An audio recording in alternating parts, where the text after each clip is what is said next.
Chapter 33, From Sinai to Kadesh. This chapter is based on Numbers chapters 11 and 12. The building of the tabernacle was not begun for some time after Israel arrived at Sinai, and the sacred structure was first set up at the opening of the second year from the Exodus. This was followed by the consecration of the priests, the celebration of the Passover, the numbering of the people, and the completion of various arrangements essential to their civil or religious system, so that nearly a year was spent in the encampment at Sinai. Here their worship had taken a more definite form. The laws had been given for the government of the nation, and a more efficient organization had been effected preparatory to their entrance into the land of Canaan. The government of Israel was characterized by the most thorough organization, wonderful alike for its completeness and its simplicity. The order so strikingly displayed in the perfection and arrangement of all God's created works was manifest in the Hebrew economy. God was the center of authority and government, the sovereign of Israel. Moses stood as their visible leader, by God's appointment to administer the laws in his name. From the elders of the tribes, a council of 70 was afterward chosen to assist Moses in the general affairs of the nation. Next came the priests, who consulted the Lord in the sanctuary. Chiefs, or princes, ruled over the tribes. Under these were captains over thousands, and captains over hundreds, and captains over 50s, and captains over 10s, and lastly, officers who might be employed for special duties. Deuteronomy 1, verse 15. The Hebrew camp was arranged in exact order. It was separated into 3 great divisions, each having its appointed position in the encampment. In the center was the tabernacle, the abiding place of the invisible king. Around it were stationed the priests and Levites. Beyond these were encamped all the other tribes. To the Levites was committed the charge of the tabernacle and all that pertained thereto, both in the camp and on the journey. When the camp set forward, they were to strike the sacred tent. When a halting place was reached, they were to set it up. No person of another tribe was allowed to come near on pain of death. The Levites were separated into 3 divisions, the descendants of the 3 sons of Levi, and each was assigned its special position and work. In front of the tabernacle, and nearest to it, were the tents of Moses and Aaron. On the south were the Kohathites, whose duty it was to care for the ark and the other furniture. On the north, Merarites, who were placed in charge of the pillars, sockets, boards, etc. In the rear, the Gershonites, to whom the care of the curtains and hangings were committed. The position of each tribe also was specified. Each was to march and to encamp beside its own standard, as the Lord had commanded. Every man of the children of Israel shall pitch by his own standard, with the ensign of their father's house. Far off about the tabernacle of the congregation shall they pitch. As they encamp, so shall they set forward, every man in his place by their standards. Numbers 2, verses 2 and 17. The mixed multitude that had accompanied Israel from Egypt were not permitted to occupy the same quarters with the tribes, but were to abide upon the outskirts of the camp, and their offspring were to be excluded from the community until the 3rd generation. Deuteronomy 23, verses 7 and 8. Scrupulous cleanliness, as well as strict order throughout the encampment and its environs, was enjoined. Thorough sanitary regulations were enforced. Every person who was unclean from any cause was forbidden to enter the camp. These measures were indispensable to the preservation of health among so vast a multitude, and it was necessary also that perfect order and purity be maintained, that Israel might enjoy the presence of a holy God. Thus he declared, "The Lord thy God walketh in the midst of thy camp, to deliver thee, and to give up thine enemies before thee. Therefore shall thy camp be holy." In all the journeyings of Israel, the ark of the covenant of the Lord went before them, to search out a resting place for them. Numbers 10, verse 33.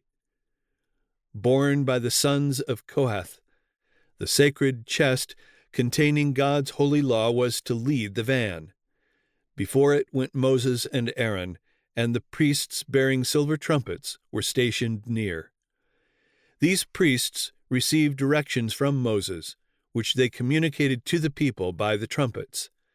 It was the duty of the leaders of each company to give definite directions concerning all the movements to be made, as indicated by the trumpets. Whoever neglected to comply with the directions given was punished with death. God is a God of order. Everything connected with heaven is in perfect order. Subjection and thorough discipline mark the movements of the angelic host. Success can only attend order and harmonious action. God requires order and system in his work now no less than in the days of Israel. All who are working for him are to labor intelligently, not in a careless, haphazard manner. He would have his work done with faith and exactness, that he may place the seal of his approval upon it. God himself directed the Israelites in all their travels. The place of their encampment was indicated by the descent of the pillar of cloud, and so long as they were to remain in camp, the cloud rested over the tabernacle.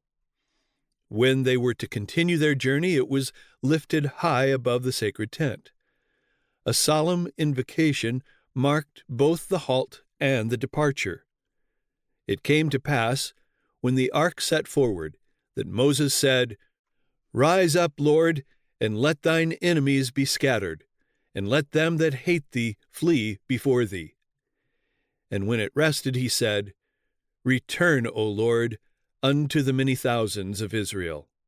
Numbers 10, verses 35 and 36. A distance of only 11 days' journey lay between Sinai and Kadesh, on the borders of Canaan, and it was with the prospect of speedily entering the goodly land that the hosts of Israel resumed their march when the cloud at last gave the signal for an onward movement.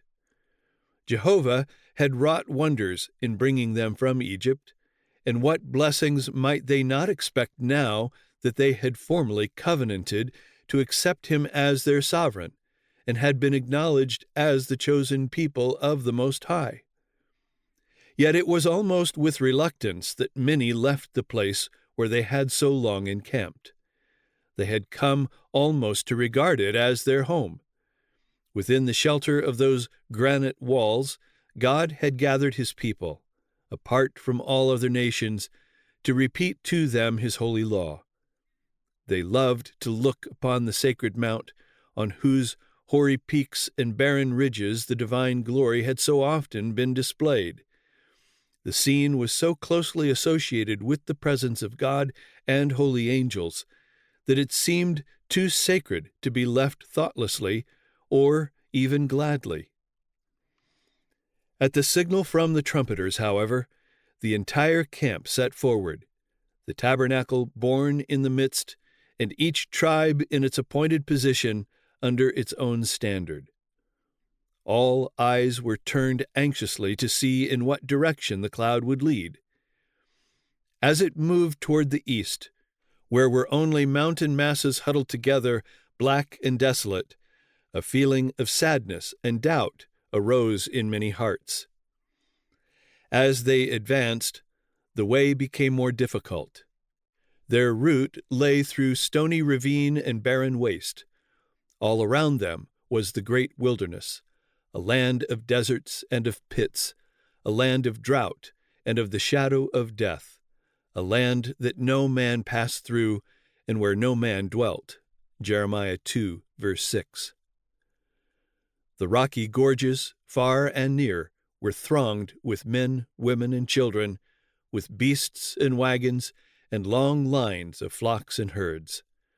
Their progress was necessarily slow and toilsome, and the multitudes, after their long encampment, were not prepared to endure the perils and discomforts of the way.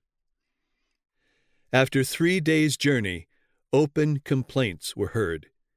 These originated with the mixed multitude, many of whom were not fully united with Israel, and were continually watching for some cause of censure. The complainers were not pleased with the direction of the march, and they were continually finding fault with the way in which Moses was leading them, though they well knew that he, as well as they, was following the guiding cloud. Dissatisfaction is contagious, and it soon spread in the encampment. Again they began to clamor for flesh to eat. Though abundantly supplied with manna, they were not satisfied. The Israelites, during their bondage in Egypt, had been compelled to subsist on the plainest and simplest food. But then keen appetite induced by privation and hard labor had made it palatable. Many of the Egyptians, however, who were now among them, had been accustomed to a luxurious diet, and these were the first to complain. At the giving of the manna, just before Israel reached Sinai, the Lord had granted them flesh in answer to their clamors, but it was furnished them for only 1 day.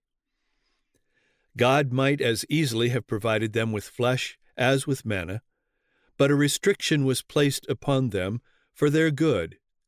It was his purpose to supply them with food better suited to their wants than the feverish diet to which many had become accustomed in Egypt. The perverted appetite was to be brought into a more healthy state, that they might enjoy the food originally provided for man, the fruits of the earth which God gave to Adam and Eve in Eden. It was for this reason that the Israelites had been deprived, in a great measure, of animal food. Satan tempted them to regard this restriction as unjust and cruel. He caused them to lust after forbidden things, because he saw that the unrestrained indulgence of appetite would tend to produce sensuality, and by this means the people could be more easily brought under his control. The author of disease and misery will assail men where he can have the greatest success. Through temptations addressed to the appetite, he has to a large extent led men into sin from the time when he induced Eve to eat of the forbidden fruit. It was by this same means that he led Israel to murmur against God. Intemperance in eating and drinking, leading as it does to the indulgence of the lower passions, prepares the way for men to disregard all moral obligations. When assailed by temptation, they have little power of resistance. God brought the Israelites from Egypt, that he might establish them in the land of Canaan, a pure, holy, and happy people. In the accomplishment of this object, he subjected them to a course of discipline, both for their own good and for the good of their posterity. Had they been willing to deny appetite in obedience to his wise restrictions, feebleness and disease would have been unknown among them. Their descendants would have possessed both physical and mental strength. They would have had clear perceptions of truth and duty, keen discrimination, and sound judgment. But their unwillingness to submit to the restrictions and requirements of God prevented them to a great extent from reaching the high standard which he desired them to attain, and from receiving the blessings which he was ready to bestow upon them. Says the psalmist, "They tempted God in their heart by asking meat for their lust. Yea, they spake against God, they said, "Can God furnish a table in the wilderness? Behold, he smote the rock, that the waters gushed out and the streams overflowed. Can he give bread also? Can he provide flesh for his people?" Therefore the Lord heard this and was wroth. Psalm 78, verses 18 to 21. Murmuring and tumults had been frequent during the journey from the Red Sea to Sinai. But in pity for their ignorance and blindness, God had not then visited the sin with judgments. But since that time he had revealed himself to them at Horeb. They had received great light, as they had been witnesses to the majesty, the power, and the mercy of God, and their unbelief and discontent incurred the greater guilt. Furthermore, they had covenanted to accept Jehovah as their king and to obey his authority. Their murmuring was now rebellion, and as such it must receive prompt and signal punishment, if Israel was to be preserved from anarchy and ruin. The fire of Jehovah burnt among them and consumed them that were in the uttermost parts of the camp.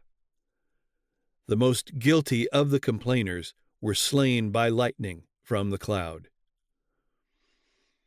The people in terror besought Moses to entreat the Lord for them. He did so, and the fire was quenched. In memory of this judgment, he called the name of the place Taberah, a burning. But the evil was soon worse than before. Instead of leading the survivors to humiliation and repentance, this fearful judgment seemed only to increase their murmurings. In all directions the people were gathered at the door of their tents, weeping and lamenting. The mixed multitude that was among them fell a-lusting, and the children of Israel also wept again and said, "Who shall give us flesh to eat? We remember the fish which we did eat in Egypt freely, the cucumbers and the melons, and the leeks and the onions and the garlic. But now our soul is dried away. There is nothing at all beside this manna before our eyes." Thus they manifested their discontent with the food provided for them by their Creator. Yet they had constant evidence that it was adapted to their wants. For notwithstanding the hardships they endured, there was not a feeble one in all their tribes. The heart of Moses sank. He had pleaded that Israel should not be destroyed, even though his own posterity might then become a great nation. In his love for them, he had prayed that his name might be blotted from the book of life rather than that they should be left to perish. He had imperiled all for them, and this was their response. All their hardships, even their imaginary sufferings, they charged upon him, and their wicked murmurings made doubly heavy the burden of care and responsibility under which he staggered. In his distress he was tempted even to distrust God. His prayer was almost a complaint. "Wherefore hast thou afflicted thy servant? And wherefore have I not found favor in thy sight, that thou layest the burden of all this people upon me? Whence should I have flesh to give unto all this people? For they weep unto me, saying, Give us flesh, that we may eat. I am not able to bear all this people alone, because it is too heavy for me." The Lord hearkened to his prayer, and directed him to summon 70 men of the elders of Israel, men not only advanced in years, but possessing dignity, sound judgment, and experience. "And bring them unto the tabernacle of the congregation," he said, "that they may stand there with thee. And I will come down and talk with thee there. And I will take of the Spirit which is upon thee, and will put it upon them. And they shall bear the burden of the people with thee, that thou bear it not thyself alone." The Lord permitted Moses to choose for himself the most faithful and efficient men to share the responsibility with him. Their influence would assist in holding in check the violence of the people and quelling insurrection, yet serious evils would eventually result from their promotion. They would never have been chosen had Moses manifested faith corresponding to the evidences he had witnessed of God's power and goodness. But he had magnified his own burdens and services, almost losing sight of the fact that he was only the instrument by which God had wrought. He was not excusable in indulging in the slightest degree the spirit of murmuring that was the curse of Israel. Had he relied fully upon God, the Lord would have guided him continually and would have given him strength for every emergency. Moses was directed to prepare the people for what God was about to do for them. "Sanctify yourselves against tomorrow, and ye shall eat flesh. For ye have wept in the ears of the Lord, saying, Who shall give us flesh to eat? For it was well with us in Egypt. Therefore the Lord will give you flesh, and you shall eat. You shall not eat 1 day, nor 2 days, nor 5 days, neither 10 days nor 20 days, but even a whole month, until it come out at your nostrils, and it be loathsome unto you, because that ye have despised the Lord which is among you, and have wept before him, saying, Why came we forth out of Egypt? The people among whom I am, exclaimed Moses, are 600,000 footmen, and thou hast said, I will give them flesh, that they may eat a whole month. Shall the flocks and herds be slain for them, to suffice them? Or shall all the fish of the sea be gathered together for them? He was reproved for his distrust. Is the Lord's hand waxed short? Thou shalt see now whether my word shall come to pass unto thee or not. Moses repeated to the congregation the words of the Lord and announced the appointment of the 70 elders. The great leader's charge to these chosen men might well serve as a model of judicial integrity for the judges and legislators of modern times. Hear the causes between your brethren, and judge righteously between every man and his brother, and the stranger that is with him. Ye shall not respect persons in judgment, but ye shall hear the small as well as the great. Ye shall not be afraid of the face of man, for the judgment is God's. Deuteronomy 1, verses 16 and 17. Moses now summoned the 70 to the tabernacle. And the Lord came down in a cloud, and spake unto him, and took of the Spirit that was upon him, and gave it unto the 70 elders. And it came to pass that when the Spirit rested upon them, they prophesied, and did not cease. Like the disciples on the day of Pentecost, they were endued with power from on high. It pleased the Lord thus to prepare them for their work, and to honor them in the presence of the congregation, that confidence might be established in them as men divinely chosen to unite with Moses in the government of Israel. Again, evidence was given of the lofty, unselfish spirit of the great leader. 2 of the 70, humbly counting themselves unworthy of so responsible a position, had not joined their brethren at the tabernacle. But the Spirit of God came upon them where they were, and they too exercised the prophetic gift. On being informed of this, Joshua desired to check such irregularity, fearing that it might tend to division. Jealous for the honor of his master, My lord Moses, he said, forbid them. The answer was, Enviest thou for my sake? Would God that all the Lord's people were prophets, and that the Lord would put his Spirit upon them. A strong wind blowing from the sea now brought flocks of quails, about a day's journey on this side and a day's journey on the other side, round about the camp, and about 2 cubits above the face of the earth. Numbers 11, verse 31, Revised Version. All that day and night, and the following day, the people labored in gathering the food miraculously provided. Immense quantities were secured. He that gathered least gathered 10 omers. All that was not needed for present use was preserved by drying, so that the supply, as promised, was sufficient for a whole month. God gave the people that which was not for their highest good, because they persisted in desiring it. They would not be satisfied with those things that would prove a benefit to them. Their rebellious desires were gratified, but they were left to suffer the result. They feasted without restraint, and their excesses were speedily punished. The Lord smote the people with a very great plague. Large numbers were cut down by burning fevers, while the most guilty among them were smitten as soon as they tasted the food for which they had lusted. At Hazeroth, the next encampment after leaving Taberah, a still more bitter trial awaited Moses.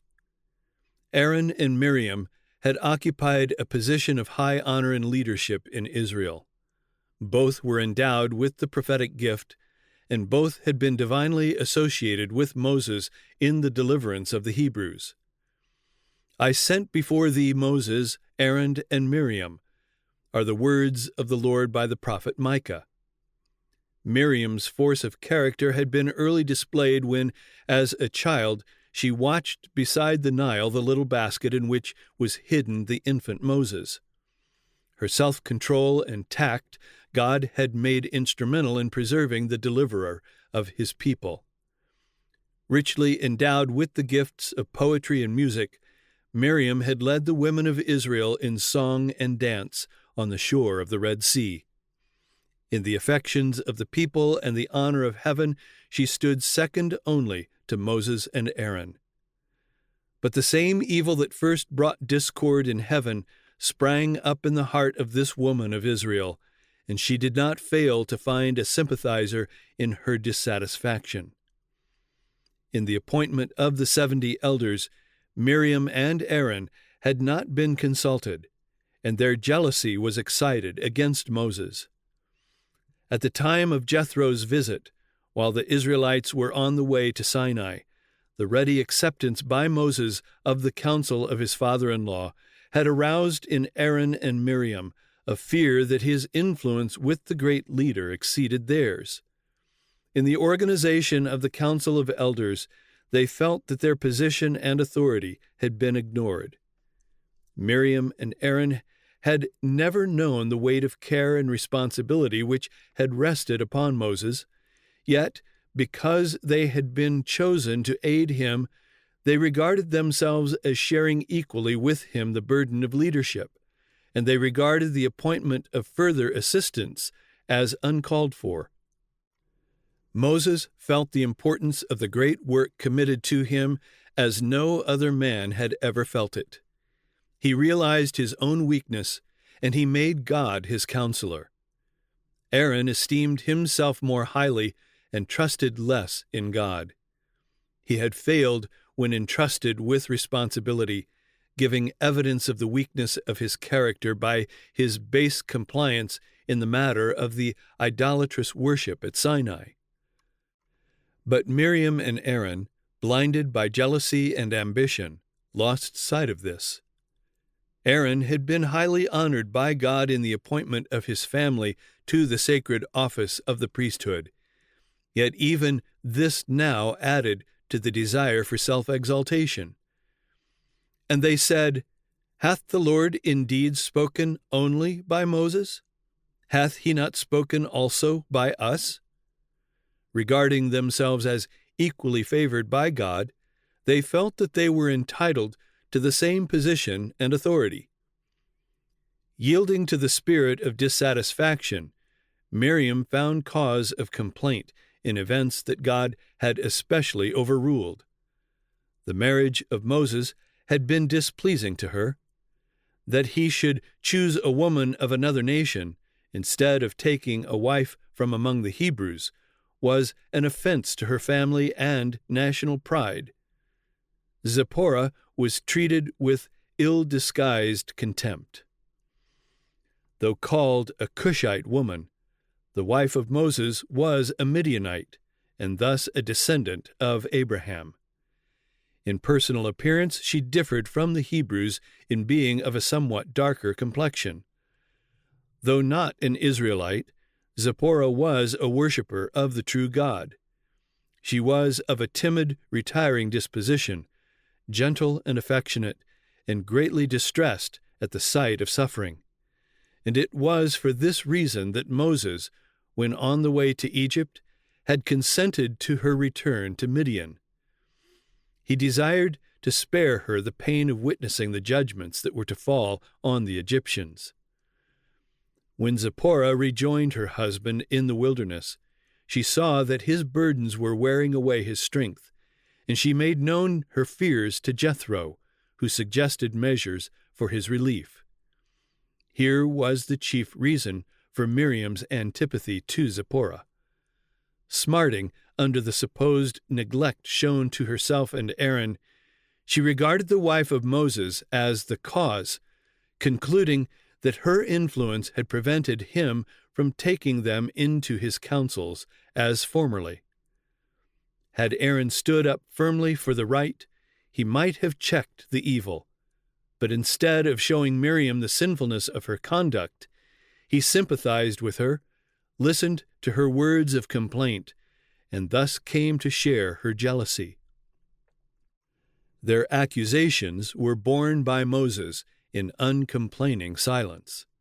It was the experience gained during the years of toil and waiting in Midian, the spirit of humility and long-suffering there developed, that prepared Moses to meet with patience the unbelief and murmuring of the people and the pride and envy of those who should have been his unswerving helpers.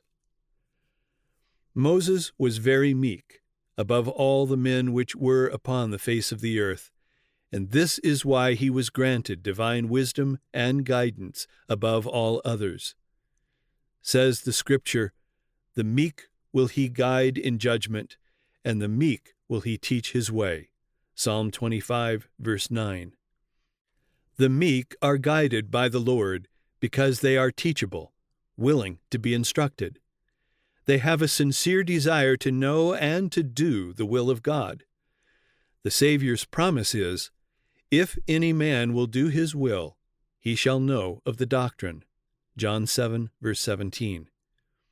And he declares by the Apostle James, "If any of you lack wisdom, let him ask of God, that giveth to all men liberally, and upbraideth not, and it shall be given him." James 1, verse 5. But his promise is only to those who are willing to follow the Lord wholly. God does not force the will of any. Hence, he cannot lead those who are too proud to be taught, who are bent upon having their own way.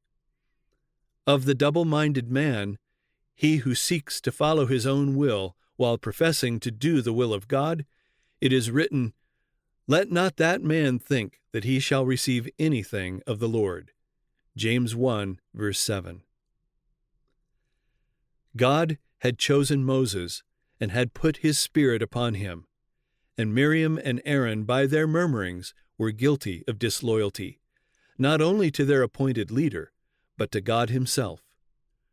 The seditious whisperers were summoned to the tabernacle and brought face to face with Moses. And Jehovah came down in the pillar of the cloud and stood in the door of the tabernacle and called Aaron and Miriam. Their claim to the prophetic gift was not denied. God might have spoken to them in visions and dreams. But to Moses, whom the Lord himself declared faithful in all mine house, a nearer communion had been granted. With him God spake mouth to mouth. Wherefore then were ye not afraid to speak against my servant Moses?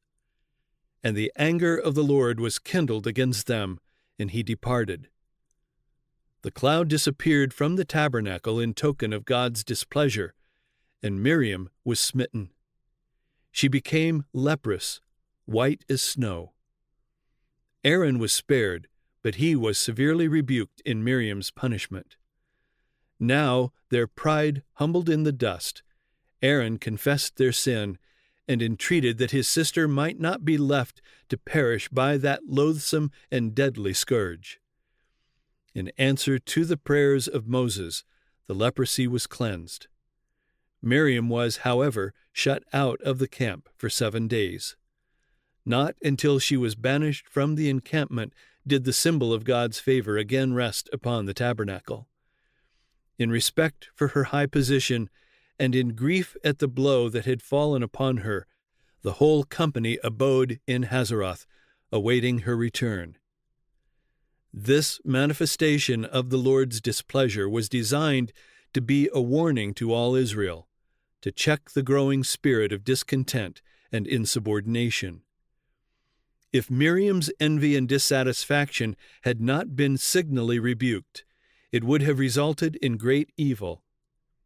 Envy is one of the most satanic traits that can exist in the human heart, and it is one of the most baleful in its effects. Says the wise man, "Wrath is cruel, and anger is outrageous, but who is able to stand before envy?"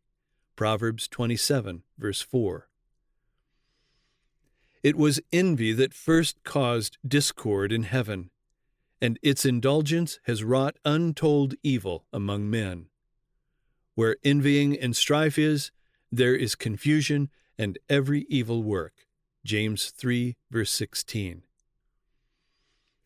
It should not be regarded as a light thing to speak evil of others or to make ourselves judges of their motives or actions.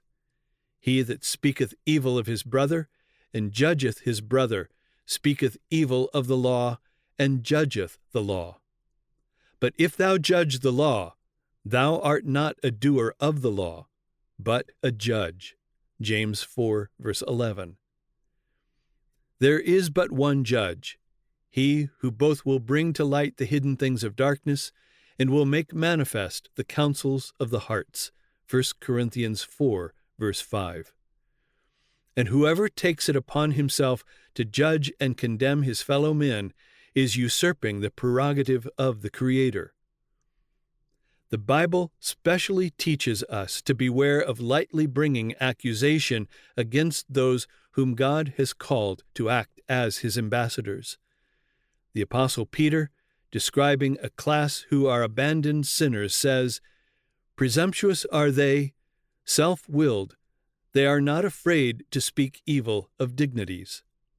Whereas angels, which are greater in power and might, bring not railing accusation against them before the Lord." 2 Peter 2, verses 10 and 11. And Paul, in his instruction for those who are placed over the church, says, "Against an elder receive not an accusation, but before 2 or 3 witnesses." 1 Timothy 5, verse 19. He who has placed upon men the heavy responsibility of leaders and teachers of his people will hold the people accountable for the manner in which they treat his servants. We are to honor those whom God has honored. The judgment visited upon Miriam should be a rebuke to all who yield to jealousy and murmur against those upon whom God lays the burden of his work.